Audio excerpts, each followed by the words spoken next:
Assalamualaikum warahmatullahi wabarakatuh.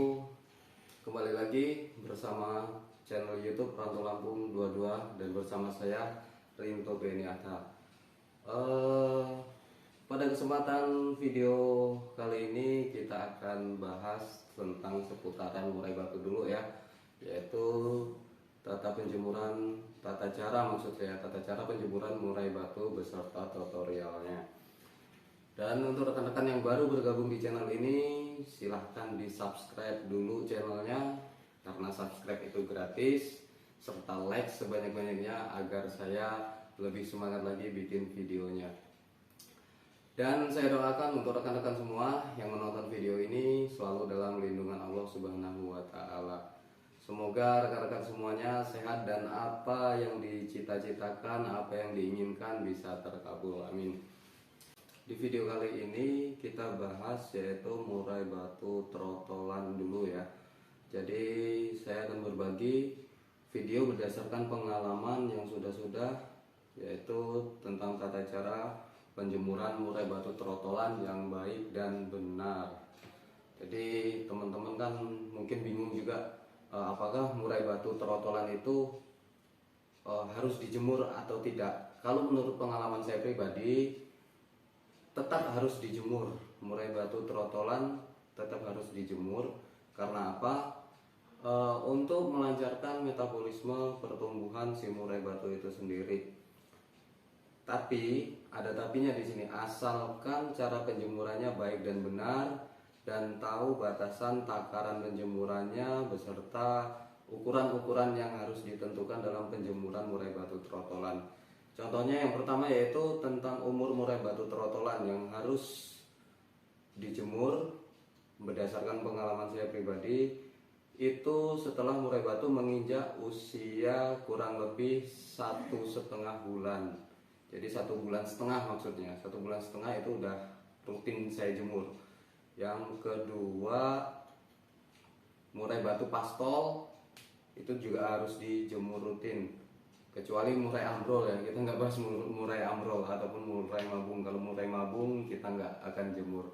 Jadi mungkin sama sih perawatan seperti rekan-rekan semua, cuman mungkin di sini kita hanya berbagi tips dan cara penjemuran murai batu trotolan yang baik dan benar. Oke, sahabat kicau dimanapun Anda berada. Nah, di depan saya ini 3 kurungan ini semuanya ini murai trotol.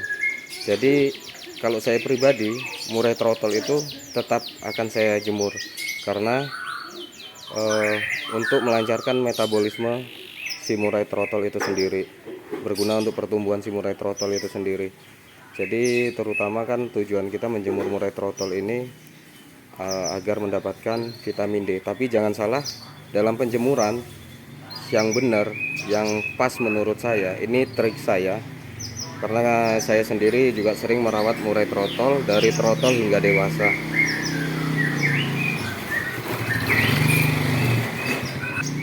Sini saya akan menjelaskan. Jadi tata caranya seperti ini, teman-teman. Ini cahaya matahari dari timur. Ya, dari timur. Jadi posisi kerodongnya itu kita balik.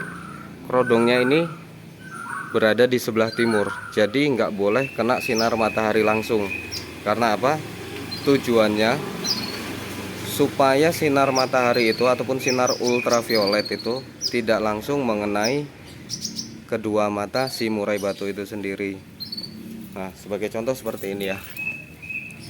Jadi hawanya untuk panasnya itu tetap dapat. Jadi ini bukan sauna ya ini ya. Ini bukan sauna, hanya sebagai penghalang sinar matahari agar tidak langsung mengenai mata si murai batu itu sendiri. Dan kalau bisa untuk kerodongnya sendiri itu kalau bisa seperti ini. Jadi kita pakai kerodong tipis. Kita pakai kerodong tipis seperti ini. Ini lebih efektif kalau menurut saya ya. Jadi sinarnya tetap masuk, cuman nggak terlalu tajam masuknya itu. Karena sering kejadian murai batu baru trotol udah katarak, itu udah banyak yang terjadi seperti itu. Jadi di dalam video ini saya menjelaskan tata cara penjemurannya seperti ini.